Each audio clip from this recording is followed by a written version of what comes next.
Hey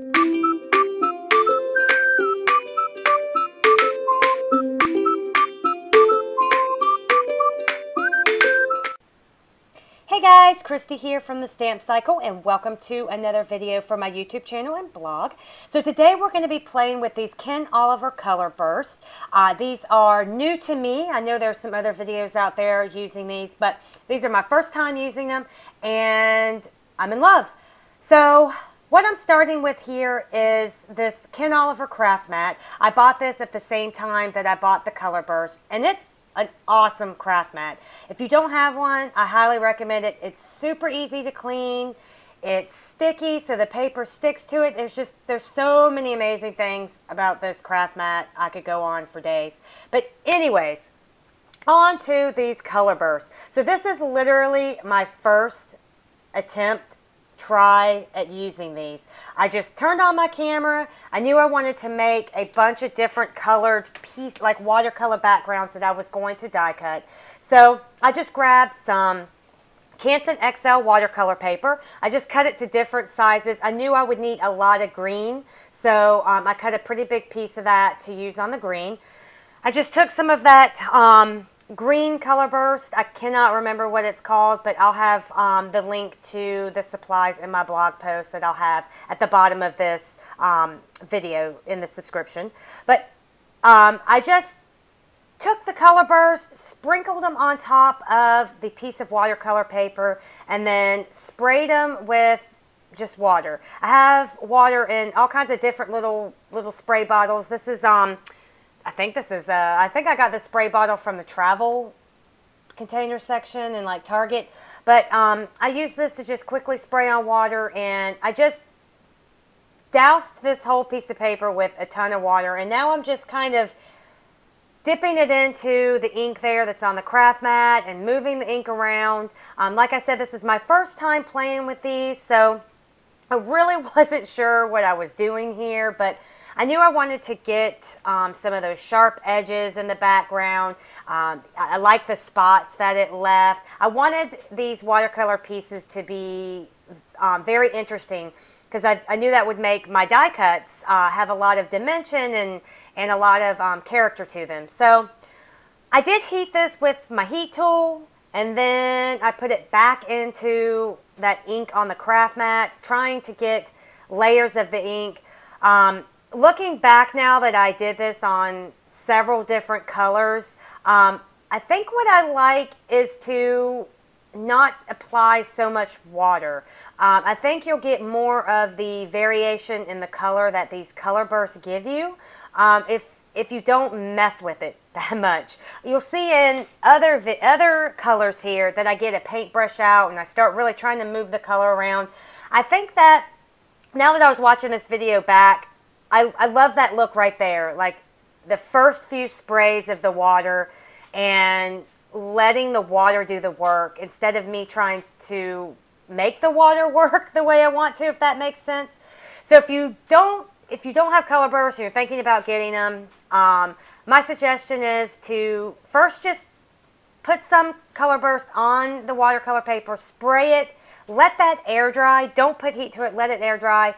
See what kind of look it gives you before you start doing what I'm doing here, and that's just really like making the ink try to move around and get the look that I want. I did use paper towels to kind of soak up a lot of that extra water that I had.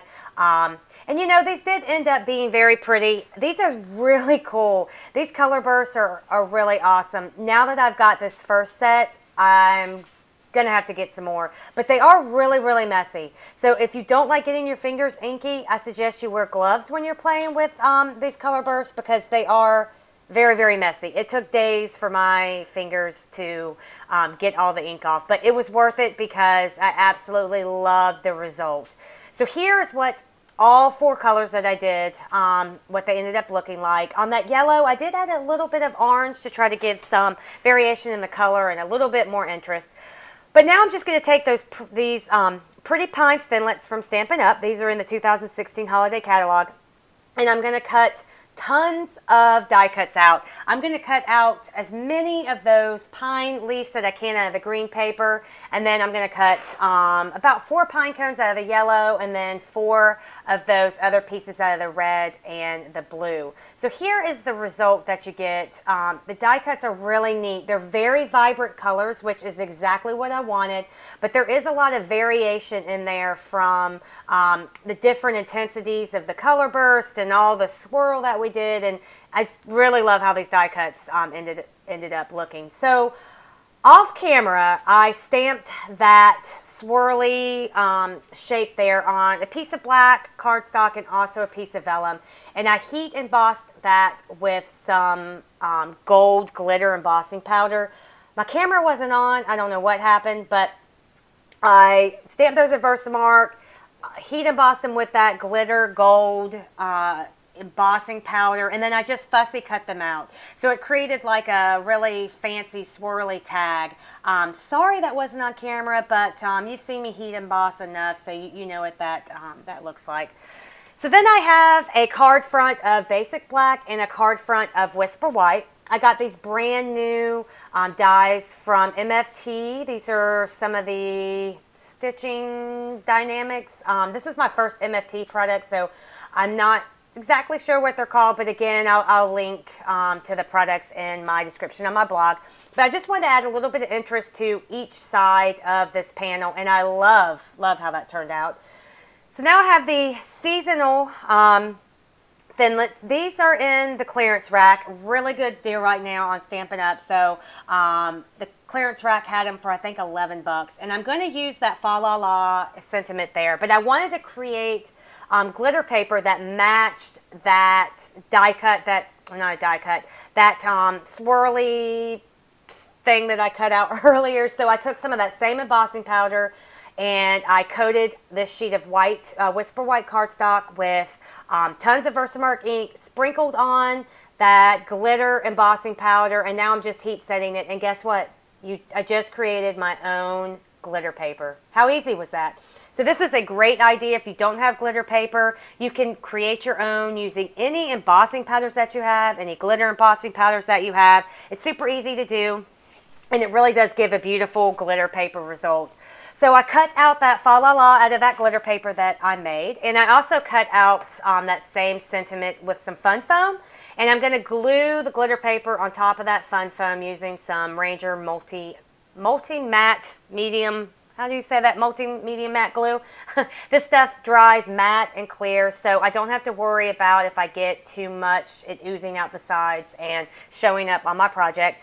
It works perfect for gluing like this fun foam to the back of sentiments, and that just gave my glitter paper some thickness and some stability by adding that fun foam on the back. So now I'm going to start working on putting together my, I guess you could call it a bouquet. I had the idea of having this swirly sentiment shape here in the kind of upper middle part of my card, and then creating like a bouquet. I don't know if you call this a bouquet, a bough. Is that what you call it? Maybe a bough of flowers, and it's not even flowers. A bough of Christmas shaped items. I don't know, but anyways, I'm making my arrangement here using all my die cuts. I love the vibrancy that these Ken Oliver color bursts give you. All of these colors just pop right off of that black cardstock, and I just think it looks really, really cool. I really am happy with the results using those color bursts. So now I'm just sliding these pieces in. I'm going to make my arrangement, and then I'm going to go back and glue all of these in. I didn't lay this out beforehand. I'm just kind of playing around with placement, putting the die cuts here and there, and getting it to look pleasing to the eye, and just,